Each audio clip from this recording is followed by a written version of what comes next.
Hi friends, কেমন আছেন সবাই? আশা করি সবাই ভালো আছেন। আমরাও খুব ভালো আছি। দেখুন, আরেকটা নতুন ব্লগ ভিডিও নিয়ে চলে আসলাম আপনাদের সামনে। এটা 14ই নভেম্বর, শিশু দিবসের দিন। দাদাভাইয়ের বার্থডে ছিল। আমরা ওটা কীভাবে জন্মদিন পালন করলাম বাড়িতে ছোট করেই, আমাদের নিজেদের মতো করে, তাই একটু আপনাদের সামনে তুলে ধরার চেষ্টা করলাম। আশা করি ভালো লাগবে। ভালো লাগলে প্লিজ চ্যানেলটার পাশে থাকবেন। সন্ধ্যায় কেক কাটার মুহূর্তটাই প্রথমে একদম তুলে ধরে আপনাদেরকে জানিয়ে দিলাম কিসের ওপরে ব্লগটা হচ্ছে। দেখুন, সবাই মিলে খুব মজা করে আমরা কেক কেটে দিনটি সেলিব্রেট করেছিলাম। আর সেদিন ছিল চিলড্রেন্স ডে, তাই কিছু ছবিও আপনাদের সাথে শেয়ার করে নিলাম চিলড্রেন্স ডের। সবাইকে হ্যাপি চিলড্রেন্স ডে ছিল। ব্লগ ভিডিওটা যেদিন আপলোড হবে সেটা অনেকটাই দেরি হয়ে যাবে, একটু লেট আপলোড হয়েছে। সেদিন বৃহস্পতিবার ছিল, তাই আমি খুব সকাল সকাল উঠে স্নান করে পুজো দিয়ে একদম ব্রত করে নিচ্ছিলাম, নয়তো সন্ধ্যাবেলা করতাম। আর দুপুরবেলার কিছু রান্না আর রাত্রে রান্নার সমস্তটাই একসাথে আপনাদেরকে কিছু কিছু করে শেয়ার করলাম, কারণ দুপুরে হয়েছিল এই মাছ টাছগুলো দুপুরবেলা রান্না করেছিলাম। আর বিরিয়ানি যেহেতু রাত্রে হবে, সেহেতু বিরিয়ানিটার ভিডিওটা রাত্রের হিসেবেই অ্যাড করলাম। মানে দুপুরের পর থেকে স্টার্ট হয়েছিল।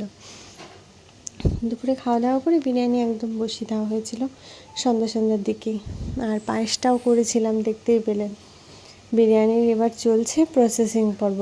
মাংস রান্না, বিরিয়ানি, ভাত তৈরি সমস্তটা কমপ্লিট করে বিরিয়ানির প্রসেসিং চলছে। দেখুন কি সুন্দর সফট হয়েছে। মাংসের রেসিপিটা আলাদা করে দিয়ে দেবো, একটু অন্যরকম করে এই মাংসটা ট্রাই করেছিলাম। আর এদিকে শুভর কাকা, শুভ সবাই মিলে তৈরি করছিল ডেকোরেশন, ঘরটা কী করে সাজানো যায়। আর কেকটাও কিন্তু একটা নতুন বেকারি থেকে এটা আমরা অর্ডার করেছিলাম।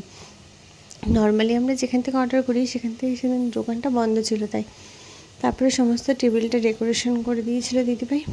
করে এবার চলছিল আশীর্বাদ পর্ব দিয়ে। প্রথমে পায়েস খাওয়ানোর পরেই ধান দুব্য দিয়ে আশীর্বাদ পর্ব চলছে। এবার বাবা ধান দুব্য দিয়ে নেবে, দিয়ে আশীর্বাদ পর্ব শেষ হলে কিছু ফটো সেশন থাকে, ফ্যামিলি টাইম থাকে। এগুলো কমপ্লিট হওয়ার পরেই ছিল কেক কাটিং, তারপরে আমাদের খাওয়া দাওয়ার মুহূর্ত। আমাদের শুভবাবু তো ওখানে দাঁড়িয়ে দাঁড়িয়ে ফোনে ছবি তুলেই যাচ্ছে। এবার সবাই মিলিয়ে দেখুন পায়েস খাওয়ানোও হবে আর পায়েস খাইয়েও দেওয়া হবে। শুভ একটু দাদাভাইকে আগে খাইয়ে দিল, তারপরে আমরা এক এক করে যাব, গিয়ে পায়েস খাওয়ার মুহূর্তে চলবে।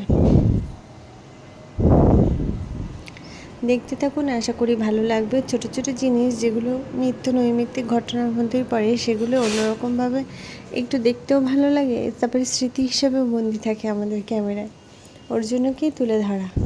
আর এই ছোট ছোট ঘটনাগুলোই মানুষের জীবনে আরও স্মরণীয় করে তোলে। এই জন্মদিন সেলিব্রেশনের মাধ্যমে সবার আনন্দ প্রকাশ পায়।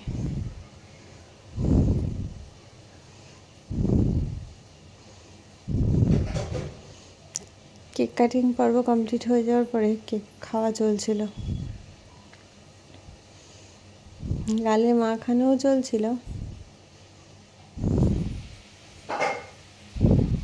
মজার ভিডিও তো লাস্টে আছে, কীভাবে রিলসে আপনারা দেখেছেন কীভাবে ঠাম্মি শুভকে স্প্রে দিয়েছিল, সে ভিডিওগুলো চলছে।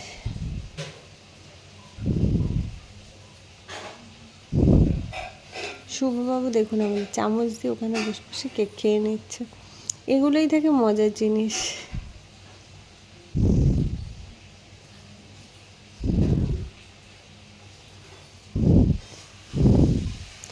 এবার এই যে চলছে ঠাম্মি আর শুভর মধ্যে স্প্রে নিয়ে খেলা। দাদাভাইকে সাজিয়ে গুছিয়ে খেতে দেওয়া হয়েছিল, তাই একটু ছোট্ট করে ভিডিও করে নিয়ে। আর সবাই মিলে একসাথে বসে পড়েছিল বিরিয়ানি খেতে।